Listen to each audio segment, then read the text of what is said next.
Let's talk about why this banana sold for $6.2 million and why I bid over $1 million on the banana myself. 1,000,003 is in the room in a new place. So 1,300,000. 1,003 is in the room in a new place. So 1,300,000. So first of all, the piece is called Comedian by Italian artist Maurizio Cattelan. And Maurizio Cattelan is a famous Italian artist. He's not a painter. All of his works are what we would call conceptual art. So they're kind of like provocative, thought-provoking, exhibition style work. Sometimes they're sculptures. And by the way, he never creates any of the pieces. So there's one famous sculpture that's like a middle finger sticking up, but he didn't sculpt it. Someone else sculpted it for him. So he just has the idea and someone else does the work. For example, I don't even think he hung the banana on the wall. The piece originally made headlines when it sold 5 years ago at Art Basel Miami in 2019 by a gallery called Perrotin Gallery, which is a very respected gallery in the art world. And it sold for $120,000. And that seemed pretty ridiculous at the time for a banana tucked taped to a wall. And now, 5 years later, it goes for many millions. Oh, and by the way, they sold 3 editions of the work. One is in a museum in the Guggenheim in New York, and 2 are in private collections. One, which of course just recently sold last night at Sotheby's. Now, I bid $1.3 million with the buyer's premium of 20%. That means that I would have ultimately paid $1.56 million, and I got smoked by a Chinese cryptocurrency billionaire named Justin Sun, who ultimately paid $6.24 million. So only lost by $5 million. I was willing to bid up to $2 million. With buyer's premium, it would have been $2.4 million. But the way the auctions work is it goes like $1.3 million, 1.4, 1.5, and it got to 2, and that happened like 10, 15 seconds maybe even after my bid. And once it hit 2, I was like, I'm not going to bid any higher, so my highest bid ended up being 1.3. And as a dealer, my motivation was profit. I believed that at that price I could buy and sell the work in a few years for more money. But at the price of $6 million, I felt that there was better things that I could do with my money, better art that I could buy for a return on investment in a few years. But the person who bought the work is a collector. Justin Sun is also a major art collector, so he was not buying it for profit. He, quite frankly, in my opinion, was buying it for publicity because he has his own cryptocurrency named Tron, and I think that he wants to kind of promote this cryptocurrency. So maybe you want to buy Tron. I don't know. Not investment advice. I don't know. I'm not a crypto guy. But why in general were people willing to spend so much money on such a stupid seeming piece of art? And let's get the elephant in the room out of the way first. No, it was not money laundering. Money laundering is an issue in art, but not in this case. So let's break down money laundering a little bit first. Money laundering used to be a much bigger issue even a few years ago, but in the past few administrations, the governments around the world, honestly, have enacted much harsher KYC laws. That means know your customer laws. So that means that auction houses, galleries, and private dealers such as myself have to ensure that the client they are buying from is not getting their money from shady means. Even if they got their money from shady means, but I did not do my due diligence and check, as in know my customer, I can get in serious trouble, like go to jail. So if you were trying to launder money for art, what you do is, okay, step 1, I guess, is get your money through shady means. Step 2 is you buy art discreetly, privately, not at auction. You want to do it in a very low-key, behind closed doors deal, and then sell that work ideally privately as well, so the rest of the world doesn't see it.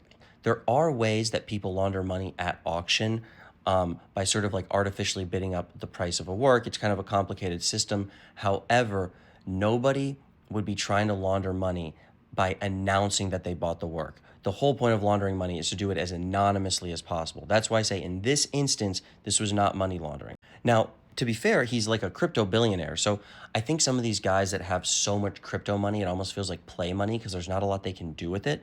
So it was a way for him to kind of transfer this like crypto money into something that is perceived as worth real dollars, but that's not laundering money like illegally. But it is asset transfer, so there is an element of that. But there are still people that buy super high-end works of art for millions of dollars that do not plan to make a profit on it. And that's actually what I want to talk about in this video, is not just why people were willing to spend so much money on this banana, but why are people willing to spend money on all sorts of modern art? Because This was not the most expensive lot of the auction. There were a number of works that went for way more money. And, we've all seen it before, whether it's like a slash on a canvas or a canvas that is painted one color, or like my 6-year-old could do it. What are these people thinking? And the same reason that art sells for millions of dollars, it's the same reason that people will spend tons of money on like a Michael Jordan rookie card or a really rare pair of sneakers. The rookie card was printed out on some machine for like 2 cents. The sneaker was made overseas for $5. But it's ultimately because of supply and demand and perceived rarity and wanting to display some sort of status. So with wealthy people, they want to do two things. First, they want to display their wealth. And I've heard this misconception a little bit, like, oh, rich people don't care about money.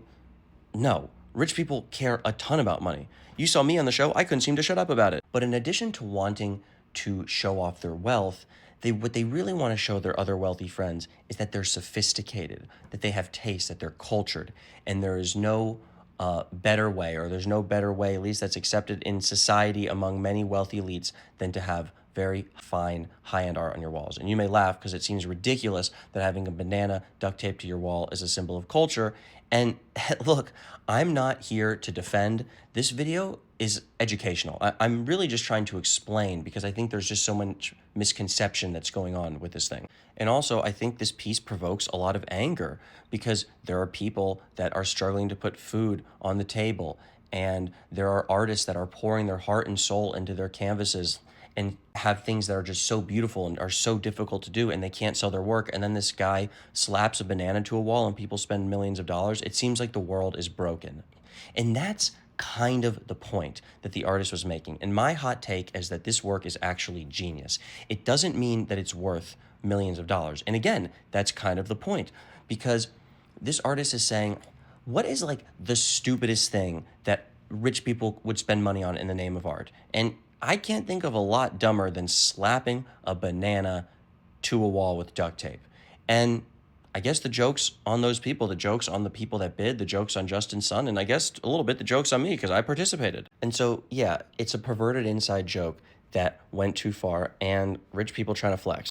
Now, despite all of that, there are serious art historical connotations to this artist and to this work. First of all, it made headlines across news outside of the art world. That's, by the way, one reason that I bid on the piece, because any work of art, in my opinion, that breaks into mainstream public consciousness has a very high degree of retaining value and increasing in value over time. But also, this artist is a really respected artist. There's actually an amazing documentary about him called Be Right Back. It came out in 2016, so before the banana actually was ever sold. And this artist is in super prestigious museums all around the world. For example, he's in the Guggenheim, which is one of the top museums in the world in New York. And the artist is a very contentious and controversial figure within the art world as well.